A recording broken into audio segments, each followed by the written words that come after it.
coming to a critical part again of the model. So again, double checking all the measurements. We've run the line from the bow to the stern. So we have the center of the main mast, the center of the Caspian, and we want to make sure that we're going to have the center of the mizzen. So that's really what the line does, and we've just scored it off so we know exactly where it is.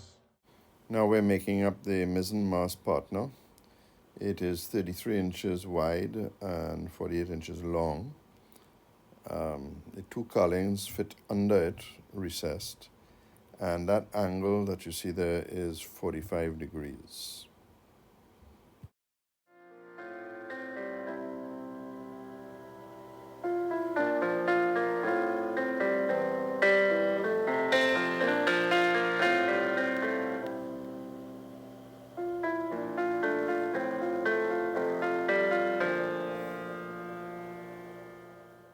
Before we can stick upper beam 18, we need to cut a recess for the cowling, and we do that on the sliding table. Very similar to how we did when we prepared the mast partners for the forward and main mast. The reason that these are recessed from the bottom is the stress is actually not on the mast partner coming down.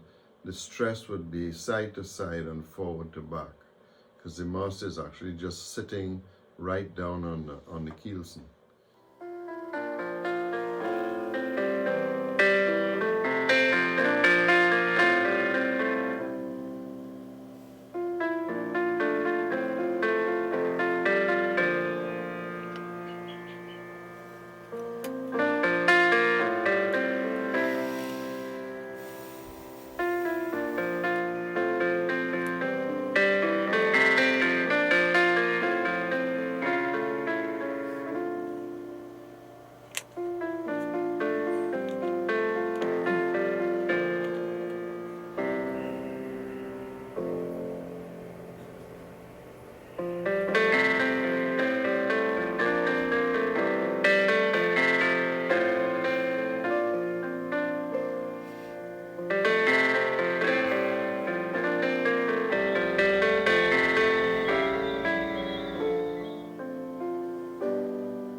These were the hanging knees of the past.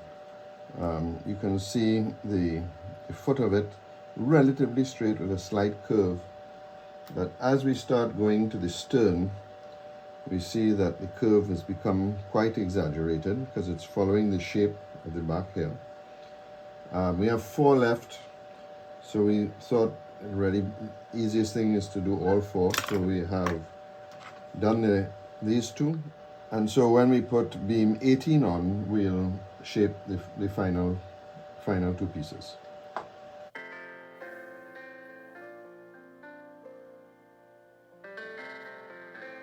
So let's make sure everything is correct. Temporarily put next beam in.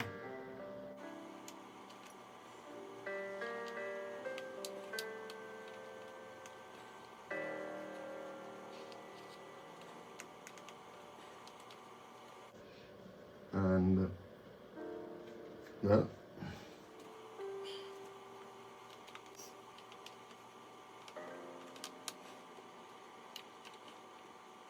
perfecto.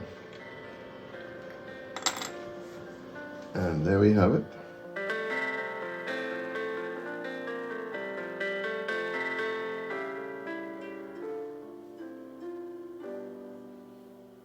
You'll have noticed that I left out these 2 ledges, and that's because we need to prepare the cowlings that will fit underneath here, because once they go in, we won't be able to sand this. So having cut and set up the two columns under the mizzen mast partner, we can now fit these two pieces in.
Just a little update on the workbench.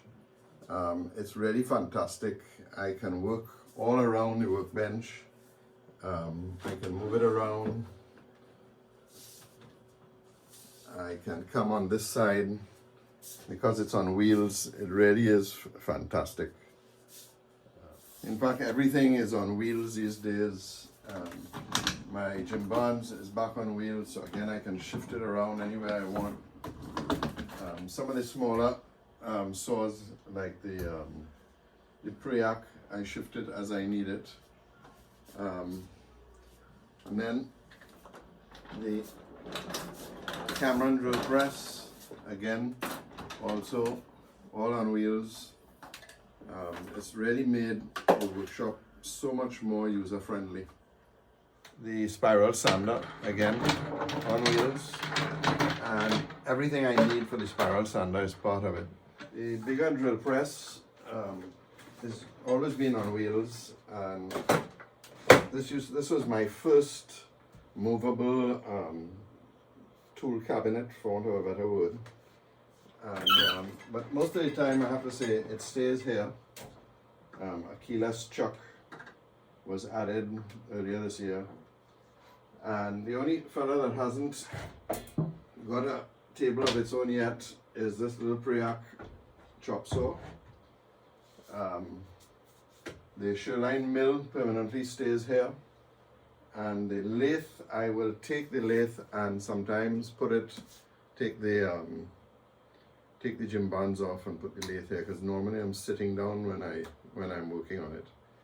And that's the other thing I've found, is that for a lot of the work, certainly working on a model, I find it much easier to stand and work on the model rather than sit.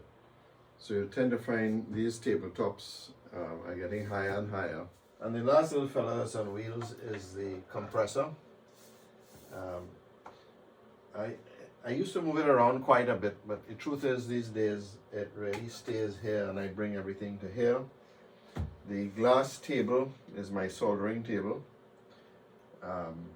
And again, everything that I need for soldering is around here, or it's in an independent toolbox. I also have this tool dock which holds some equipment. It has some shelves in it, the shaper, the thickness planer is on it, and then of course I have my outside workshop where I have all my dusty tools. This big old workbench I got from my son, it really never moves, so it's permanently here. And everything that I might need when I'm working on a job ends up on this desk. It is lit, so that's really nice, but I really don't make maximum use of this except as a storage unit. And of course, the Veritas vacuum system goes all around the shop, and whatever I'm working on, I can clean up, or I can, because it's on wheels, I can bring it here and clean it up. And this is the most important piece of the workshop. It's a Herman Miller chair. It's not their fancy one, it's the one that takes all the abuse. Right now I'm waiting on a replacement seat because I'm not quite sure how it got torn, but it got torn. But again, if you're going to spend a lot of time in your workshop, and if you're going to spend time sitting down, then you're going to need the best quality ergonomic chair that your pocket can afford. It's the one tool you should not skimp on. And I didn't, and this chair is now about 8 years old and has really, Herman Miller is really superb furniture.